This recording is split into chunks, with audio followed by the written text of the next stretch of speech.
Hey everybody. We're back at it in Joshua. Unfortunately, we ended in chapter 7 last week. We saw the sin of Achan. Unfortunately, just due to the curriculum and the timeline and the calendar and everything, the curriculum has chosen to get to Joshua chapter 14. So we skipped a lot over the book. This is why I really encourage us to keep up with our reading plans that are in the book and encourage people to study through these books on their own throughout the week because we're not going to be able to cover everything. And so last week we saw the sin of Achan. We saw the broken heart of God as this deception happened and this flat out disobedience happened. Joshua had to deal with the sin. The people had to deal with the sin. And so some of the things that we are skipping past as we get to Joshua chapter 14, one of those is the city of Ai being defeated. And after Israel deals with their sin, Ai is captured and it becomes part of the conquest into the promised land.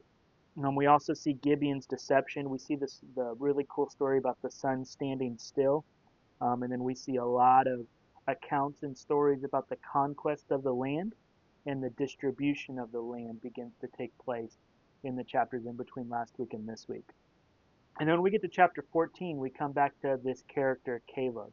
And it is his inheritance that we're looking at in chapter 14. If you remember, Caleb back in Numbers 13 was one of the two spies sent to spy out Canaan, and or the one of the 12 spies sent to spy out Canaan.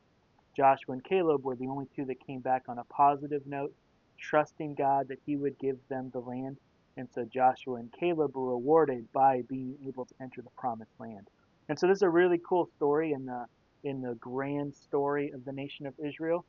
We see Caleb, as a result of his faith and obedience against opposition, receive the promised land. He sees God's promises fulfilled regarding the promised land because of that faith and obedience that he had back in Numbers 13. So him and Joshua are now in the promised land.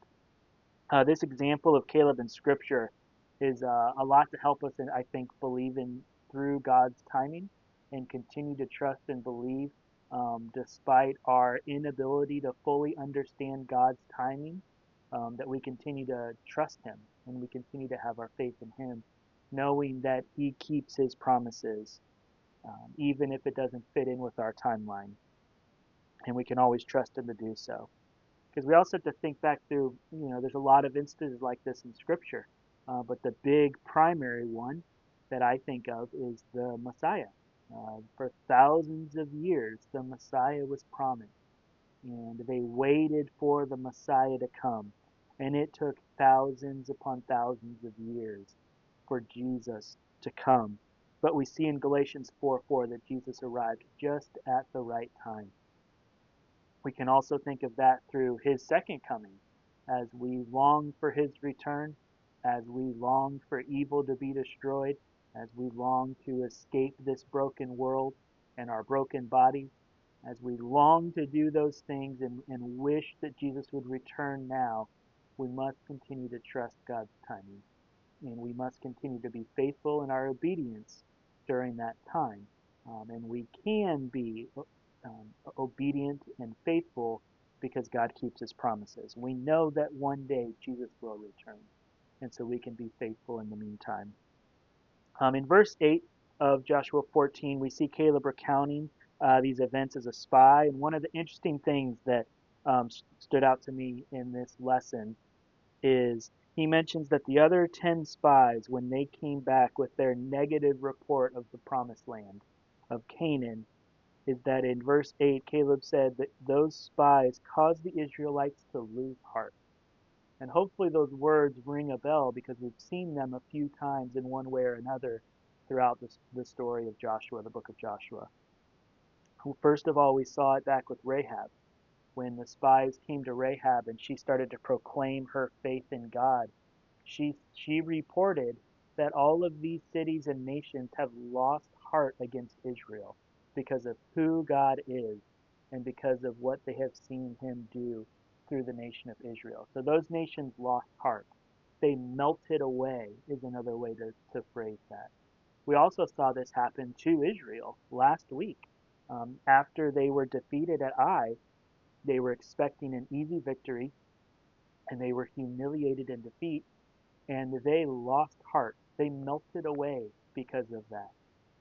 And so, this idea of losing heart and melting away is a theme that we've seen throughout this.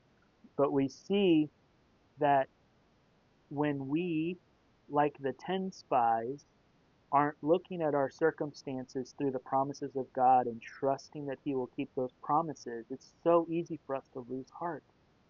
It's so easy for us to melt away when the consequences, um, these circumstances in our life may not necessarily always reflect the promises of God, and we have to wait for God's timing for those promises to be fulfilled. It's so easy when we look at our circumstances, if we're not becoming more and more rooted in who God is and what He has done for us, it's so easy for us to melt away when times get tough, or when times get boring, or when we're in a rut and we lose heart, we melt away. And then next thing we know, our families are melting away. Our families are losing heart. Our Bible fellowship groups, the friends that we have, are melting away and losing heart because we have. And so it's just a very, very dangerous road for us to go down. But we see here in the life of Caleb that when we don't do that and we endure to the end, the promises of God will be revealed to us. So we see as we continue to learn throughout this book that God keeps His promises, and He rewards those who endure through in faith through the difficult times of life, knowing that He will keep those promises. And so there's a lot in this lesson. I hope this is a helpful lesson for you as always, and I'll be praying for you. And we will have one more lesson in Joshua. So until then, praying for you guys. Love you.